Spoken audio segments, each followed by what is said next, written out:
الرحمن الرحیم۔ السلام علیکم پیارے بچوں، AZ پبلشر کی جانب سے خوش آمدید۔ غالب اردو جماعت چہارم، سبق نمبر 3، صفحہ نمبر 19 تا 22۔ ذیل میں دیے گئے الفاظ کے معنی کو سمجھیں اور یاد کریں۔ نمونہ، مثال، نقشہ۔ معلم، سکھانے والا، تعلیم دینے والا۔ مبعوث، نبوت یا رسالت کے لیے بھیجا یا مقرر کیا ہوا۔ سرخرو، بامراد، کامیاب۔ تدریس، پڑھانا۔ کفالت، کفیل ہونا، نان نفقہ، خرچ وغیرہ کا۔ چرواہا، بھیڑ بکریاں وغیرہ چرانے والا گڈریا۔ اصحاب، صحابہ کی جمع، نبی کریم صلی اللہ علیہ وآلہ وسلم کے ساتھی یا پیروکار۔ زادِ راہ، وہ کھانا جو مسافر سفر میں اپنے ساتھ رکھتا ہے۔ خطائیں، غلطیاں یا گناہ۔ سبق کے مطابق درج ذیل سوالات کے مختصر جواب دیجیے۔ معلم کا مطلب کیا ہے؟ معلم کا مطلب ہے تعلیم دینے والا، یعنی کہ استاد۔ 5 نمازیں پڑھنے والے کے حوالے سے کون سی مثال بیان فرمائی گئی ہے؟ تو آپ صلی اللہ علیہ وسلم نے فرمایا تھا کہ اگر کسی کے گھر کے باہر کوئی نہر گزر رہی ہو صاف پانی کی، اور وہ اس میں سے وہ 5 ٹائم وضو کرے یا اپنے آپ کو پاک صاف رکھے، غسل کرے، تو اس کے جسم پہ کیا میل رہے گی؟ نہیں، اس کے جسم پہ کوئی میل کچیل نہیں رہے گا۔ اسی طرح 5 وقت کی نمازیں پڑھنے والا جب انسان وضو کرتا ہے تو اس کے تمام گناہ معاف ہو جاتے ہیں اور کوئی میل کچیل گندگی باقی نہیں رہتی۔ گناہ گر انسان کی توبہ کرنے پر اللہ تعالیٰ کی خوشی کی مثال کن الفاظ میں بیان کی گئی؟ تو آپ صلی اللہ علیہ وسلم نے فرمایا، جیسے بھوکے صحرائی مسافر کو اس کی زادِ راہ مل جاتی ہے، اللہ تعالیٰ بھی ایسے ہی گناہ گر انسان کی توبہ کرنے پر خوش ہوتا ہے۔ بطور معلم حضرت محمد صلی اللہ علیہ وسلم خاتم النبیین صلی اللہ علیہ وآلہ وسلم کی سب سے بڑی خوبی کیا بتائی گئی؟ آپ کی سب سے بڑی خوبی یہ تھی کہ آپ جب بھی لوگوں کو درس و تدریس دیتے تو ان کی ذہنی کیفیت کا خیال رکھتے، اور آپ بات آرام سے ٹہر کے کرتے کہ آپ کی بات دل میں اثر کر جاتی۔ اگر آپ نے کوئی بات دہرانی ہوتی، بار بار جس بات پر آپ کا ہوتا کہ آپ لوگوں کے دل میں بات اثر کر جائے، تو آپ اس بات کو بار بار دہرایا کرتے تھے۔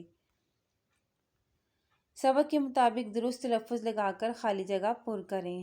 نرم مزاج انسان دوسروں کو اپنے ڈیش کر لیتا ہے، قریب کر لیتا ہے۔ حضرت محمد رسول اللہ خاتم النبیین صلی اللہ علیہ وسلم کی ایک مثالی ڈیش تھے، ایک مثالی معلم تھے۔ آپ صلی اللہ علیہ وسلم نے تمام انسانیت کی ہدایت اور بھلائی کے لیے ڈیش فرمائے گئے۔ آپ صلی اللہ علیہ وسلم تمام انسانیت کی ہدایت اور بھلائی کے لیے پیدا فرمائے گئے۔ معلم ہمیں سکھاتا ہے کہ ہمیں اپنی زندگی میں کامیابی کے لیے کون سا راستہ اختیار کرنا چاہیے۔ ایک اچھے استاد کی خوبی ہوتی ہے کہ وہ محفل میں موجود تمام لوگوں کی ذہنی سطح سے واقف ہوتا ہے۔ سننا اور بولنا۔ ذیل میں دیے گئے جملے سنیں، ان میں بے ربطی اور عدم تسلسل دور کر کے درست جملے ساتھیوں کو بتائیں۔ جیسے مثال ہے، وطن میرا ہے پاکستان، پاکستان میرا وطن ہے۔ آپ نے ان کو ترتیب سے لکھنا ہے۔ شفقت کرو چھوٹوں سے شفقت کرو۔ عادل رہتا ہے لاہور میں، عادل لاہور میں رہتا ہے۔ آج چھٹی ہے اسکول سے، آج اسکول سے چھٹی ہے۔ بچے ٹولیوں کی صورت میں بیٹھ جائیں اور ایک گروپ کا کوئی بچہ ذیل میں دیا گیا پیراگراف اونچی آواز میں پڑھے، جبکہ دوسرے گروپ کے بچے یہ پیراگراف سن کر اس کے خاص نکات بول کر بتائیں۔ بچوں، ایک طرح کی سرگرمی ہے جو آپ نے کرنی ہے۔ حضرت محمد رسول اللہ خاتم النبیین صلی اللہ علیہ وسلم ایک مثالی معلم تھے۔ آپ صلی اللہ علیہ وآلہ وسلم کا انداز تعلم نہایت متاثر کن تھا۔ آپ صلی اللہ علیہ وسلم کی گفتگو میں ٹھہراؤ ہوتا، الفاظ اس طرح ٹھہر کر ادا فرماتے کہ سننے والا آسانی سے یاد کر لیتا۔ الفاظ نہ ضرورت سے کم ہوتے اور نہ ہی زیادہ، تھوڑے سے وقت اور مختصر لفظوں میں پورا مفہوم ادا فرما دیتے۔ کسی بات پر زور دینا ہوتا تو آپ صلی اللہ علیہ وسلم ایک جملے کو بار بار دہراتے، لوگوں کو متوجہ کرنے کے لیے کبھی کبھی کوئی سوال بھی کر دیتے۔ الفاظ بائی ترتیب۔ الف بائی ترتیب کیا ہوتا ہے؟ الفاظ کو حروف تہجی کی ترتیب سے لکھنا الفاظ کی الف بائی ترتیب کہلاتا ہے۔ درج ذیل پر غور کریں، جیسے بارش، گاجر، کتاب اور امرود۔ اوپر دیے گئے ہر لفظ کا پہلا حرف بے، گاف، کاف، الف ہے۔ اگر ان حروف کو حروف تہجی کے اعتبار سے ترتیب دیا جائے تو یہ ترتیب اس طرح ہوگی: الف، بے، کاف اور گاف۔ دیے گئے الفاظ کی ترتیب کو اگر ان حروف کے مطابق لکھا جائے تو ترتیب اس طرح ہوگی، جیسے امرود، بارش، کتاب اور گاجر۔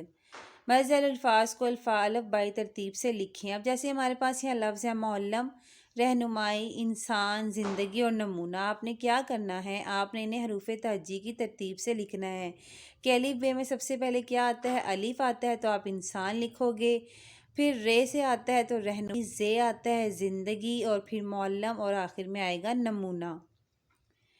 لکھائی کی مہارت۔ حضرت محمد صلی اللہ علیہ وسلم کی رحمت و شفقت کے موضوع پر 10 سے 15 جملوں پر مشتمل ایک مضمون تحریر کریں۔ پیارے بچوں، یہ بھی ایک طرح کی سرگرمی ہے جو آپ نے ضرور کرنی ہے۔ ذیل میں دی گئی عبارت کو درست تلفظ اور روانی سے پڑھیں۔ حضرت محمد رسول اللہ خاتم النبیین صلی اللہ علیہ وآلہ وسلم نہایت نرم مزاج تھے۔ ایک استاد کی حیثیت سے یہ بہت بڑی خوبی ہے۔ نرم مزاج انسان دوسروں کو اپنے قریب کر لیتا ہے، اور جب انہیں کوئی بات سمجھاتا ہے تو لوگ اس کی بات بہت محبت سے سنتے ہیں۔ آپ صلی اللہ علیہ وسلم کی خوش اخلاقی کی وجہ سے لوگ آپ صلی اللہ علیہ وسلم سے بہت محبت کرتے تھے، اور آپ صلی اللہ علیہ وآلہ وسلم کی گفتگو بڑے شوق اور محبت سے سنتے تھے۔